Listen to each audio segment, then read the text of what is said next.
When Americans think about home invasions, we picture a shattered window at 2 a.m. We picture a guy in a ski mask kicking down the front door, grabbing the TV and running out. It's violent, it's fast, and then it's over. But there's a different kind of invasion, one that law enforcement has a specific term for. They call it phrogging, with a PH. It's when someone breaks into your house but they don't steal your TV. They steal your unused square footage. They live in your attic, your crawl space, or your basement. They learn your schedule. They eat your food when you go to work. They listen to you sleep. For most of you, that sounds like an urban legend, a creepy story you read on Reddit. For me, it is the reason I have been in severe psychiatric therapy for the last 4 years. My name is David. In the fall of 2018, I bought my first house. It was a standard 4-bedroom split-level ranch in a quiet suburb just outside of Atlanta, Georgia. It was a bank foreclosure, which meant I got it dirt cheap, but it needed work. I was 28, single, and living alone. Or at least, I thought I was alone. This is the exact timeline of what happened, backed up by the Cobb County Police Department incident reports. I got the keys on a Friday. The house was built in the late 1980s.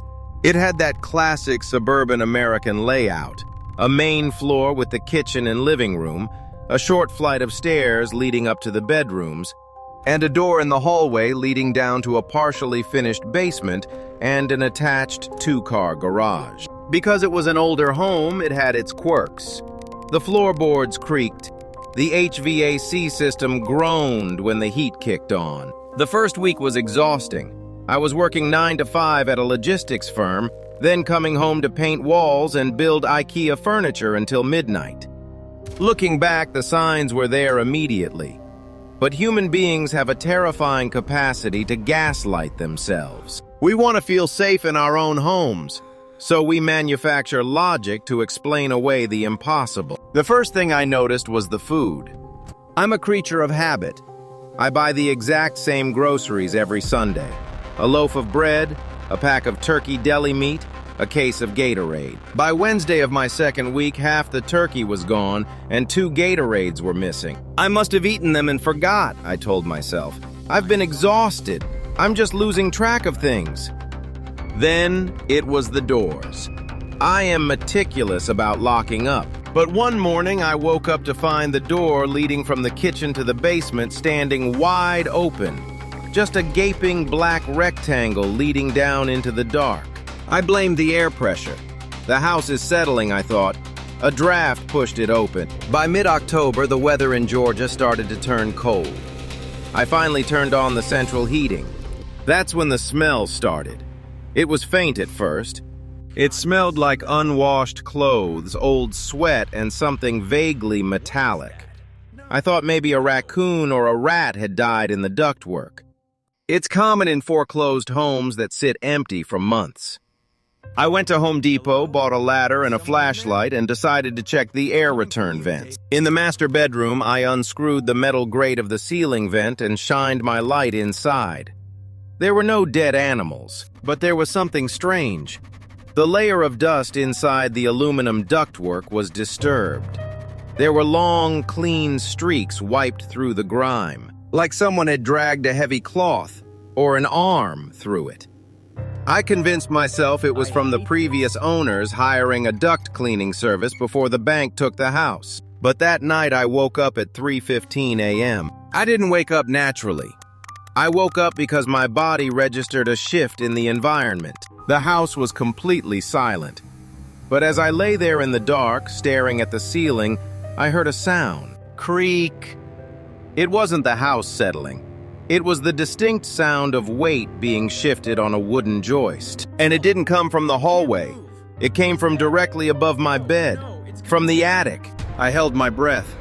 I listened for 10 minutes. Nothing.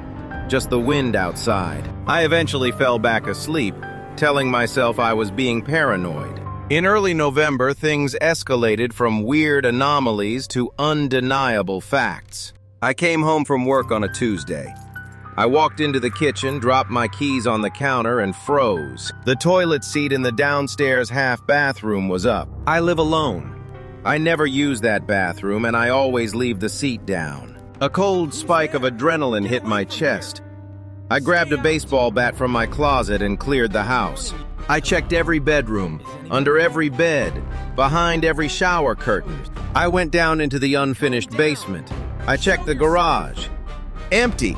All the doors were locked from the inside. The windows were secured. I told myself I was losing my mind, but I couldn't shake the feeling of being watched. You know that prickling sensation on the back of your neck? It felt like the house itself was breathing on me. The next day on my lunch break, I bought a Wise indoor security camera from Best Buy. It was a small black cube that connected to my Wi-Fi, activated by motion, and sent alerts directly to my phone. When I got home, I placed it on top of the kitchen cabinets, hidden behind a decorative fake plant. I angled it so it had a full view of the living room, the front door, and the hallway leading to the bedroom. If I was going crazy, I wanted proof. It was a Thursday. I was sitting at my desk at the logistics firm. It was exactly 1:42 p.m. My phone vibrated on the desk. I looked down. It was a push notification from the Wise app. Motion detected. Kitchen camera. My heart stopped. I was 15 miles away. There should be absolutely no motion in that house.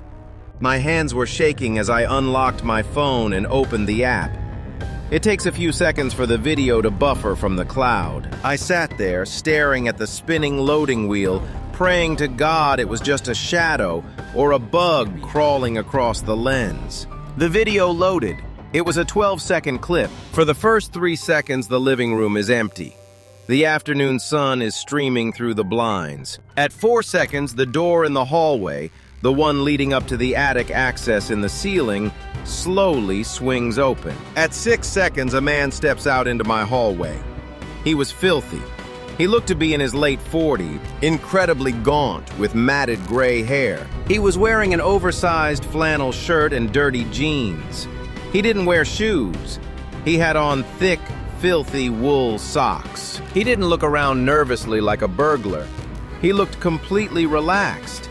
He stretched his arms, scratched his stomach, and walked directly into my kitchen. He opened my refrigerator. He pulled out my pitcher of orange juice, drank directly from the spout, put it back, and then casually walked out of the camera's frame, heading toward my living room couch. The video ended. I couldn't breathe. The air felt completely sucked out of the office. This man wasn't breaking into my house. He was already inside, and he had been there the entire time. While I watched TV, while I showered, while I slept. I didn't tell my boss I was leaving. I just stood up, ran to my car, and dialed 911. I met the Cobb County Police at the end of my street. I showed the 2 officers the footage on my phone. Their demeanor changed instantly. They unholstered their weapons, called for backup, and we approached the house. I unlocked the front door with my key, and the officers went in screaming. "Police, make yourself known!" I waited on the front lawn. 10 minutes passed, then 20. Finally, one of the officers came out. He looked pale. "The main floors are clear," he said. "But we found where he's coming from." I followed him inside. He led me to the hallway right outside my bedroom. He pointed up. In older American homes, the attic isn't a finished room. It's a raw, uninsulated crawl space. The access is usually a square piece of drywall cut into the ceiling, meant to be pushed up from below. The square panel in my ceiling was pushed slightly ajar. The police brought a ladder from my garage. An officer climbed up, pushed the panel aside, and shined his heavy tactical flashlight into the blackness of the attic. "Cobb County Police, come out with your hands empty," he yelled. Silence. The officer hoisted himself up into the attic. I stood at the bottom of the ladder, listening to his heavy boots crunching against the fiberglass insulation. Suddenly, I heard the officer key his radio. "Dispatch, we need crime scene tech out here. We got a nest." They didn't find the man that day. He had heard the police sirens and slipped out through a gable vent on the side of the roof, dropping down into the backyard and disappearing into the woods behind my subdivision. But what they found up there, in his nest, was worse than if they had found him. The police let me see the photos the next day at the precinct. Directly above my bedroom, right over where my bed was positioned, the man had laid down 2 pieces of plywood across the ceiling joists. On top of the plywood was a sleeping bag, surrounded by dozens of empty water bottles, fast food wrappers, and jars filled with urine. But that wasn't the terrifying part. The terrifying part was the air vent. Remember the HVAC vent in my bedroom ceiling? The one I thought looked wiped clean? The man had unscrewed the vent from the inside of the ductwork. He had positioned his sleeping bag right next to it. For months, he had been lying flat on his stomach, looking straight down through the metal grating. Looking directly at my bed, the police found a spiral notebook up there. It wasn't a diary, it was a logbook. It had dates and times. Monday, 7:15 a.m., leaves for work. Monday, 6 p.m., returns. Tuesday, 10:30 p.m., lights out. He had my entire life cataloged, and tucked into the back cover of the notebook were 3 Polaroid photographs.